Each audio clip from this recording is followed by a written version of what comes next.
Okay. Action.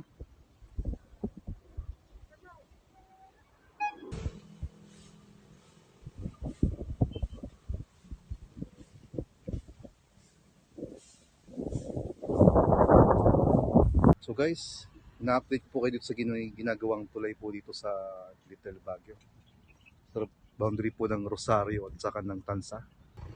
Ito po yung Little Baguio. May Rosario. Sa kabila naman po ay yung Biwas. Barangay Biwas, Tansa, Cavite. Pagkatapos na itong project na to, baka mga 6 to 7 minutes na lang ang travel nyo from here. SM Rosario. Na-update po natin itong ginagawang tulay. Yan. Dito po yung papuntang SM Rosario.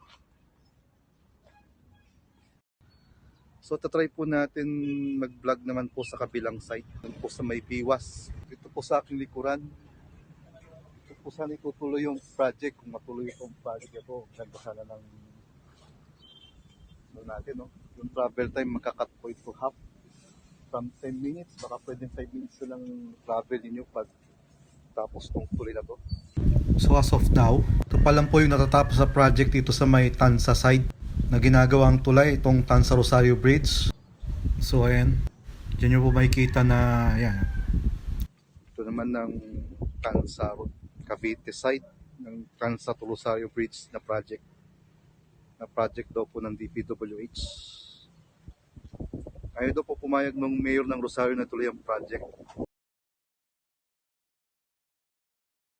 Abangan po natin ng mga latest update dito sa tulay na ito, itong Tansa Rosario Bridge. At ako nga po pala si Tart Pogi Vlogs na nagsasabing God bless po sa ating lahat.